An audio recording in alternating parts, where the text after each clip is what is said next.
Where are we with this? People at the BBC aren't very happy with how this has been dealt with. Some of these allegations dating back, what, 12 years and seemingly nothing done. Yeah, that's right. Some of these allegations go way back to 2011 and 2012. Kirsty Walk and then Emma Kennedy, who won MasterChef in 2012, making claims against Wallace. And then in 2017, Asma Mir, who was a part of the celebrity edition of the show, wrote to one of the bosses who is still working here at Broadcasting House behind me. She wrote to Kate Phillips saying his unacceptable behaviour cannot continue.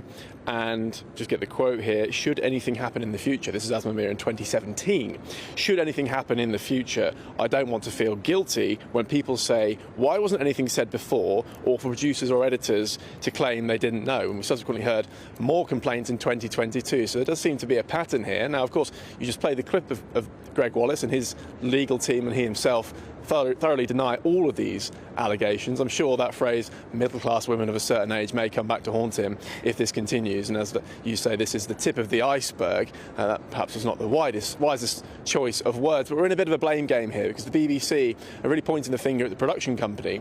The production company say they've launched an investigation into this, an internal investigation, which Gregg Wallace is participating in willingly and cooperating fully.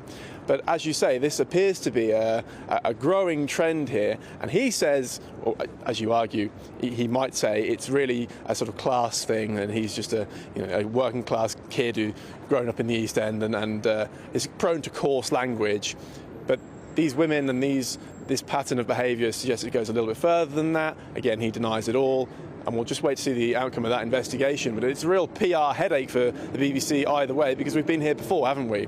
Kate Phillips is in charge of unscripted programming, as I say, so she's also responsible for Strictly Come Dancing, which had its own pastoral issues over the last few months. Of course, Hugh Edwards as well, not saying these are on a level, they're not on par, but of course it just shows that the BBC really need to get on top of this stuff. And at the moment, it's another serious issue for them that they're not grappling fully. Yes, very interesting. Adam, thank you very much indeed for bringing us the latest on that. Adam Cherry, there outside New Broadcasting House. I mean, one of the allegations that caught my eye was that he wandered into the MasterChef studio completely butt naked, wearing only a sock on his private parts. This is just an allegation.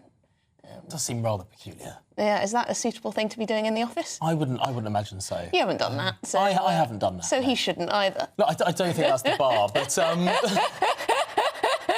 I shouldn't make light of this too much. No, but on the other hand, I mean, what a prat if that happened. Yeah. If that happened, is the guy trying to intimidate people by walking in like a Wally with a sock on his something that rhymes with Wally, or is he just trying to do a joke? Wally. Is he trying to be the funny guy? Yeah. And it's just really missing the mark. Yeah, I mean, like most women, I don't really like crass comments about figures or sex or whatever coming from, someone who you work with. It's a bit much. I've come to realise, despite being married to a very strong and independent woman, that most men don't know how often women wince inwardly, how often women are not actually laughing along, or they might be outwardly laughing along with something, but inwardly they are anything but encouraging or enjoying the moment. But that is what patriarchy means. Let me just find you a quick message to show you why words like patriarchy and indeed entire conversations like this are so here's one. I'm sick of all this woke Guardian reading nonsense, says Dave. And yet what have we done? We've just asked ourselves, how can we make the world a nicer place for the women that we love? So spare a thought for the women that Dave loves. How can we make the world a nicer place for all women, not just the women that we love, and therefore for men as well?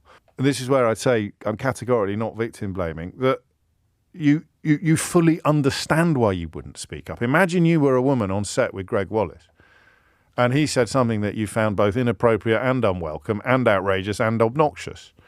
Something that in a different working environment would be an HR offence. But the power you exercise in these contexts is immense.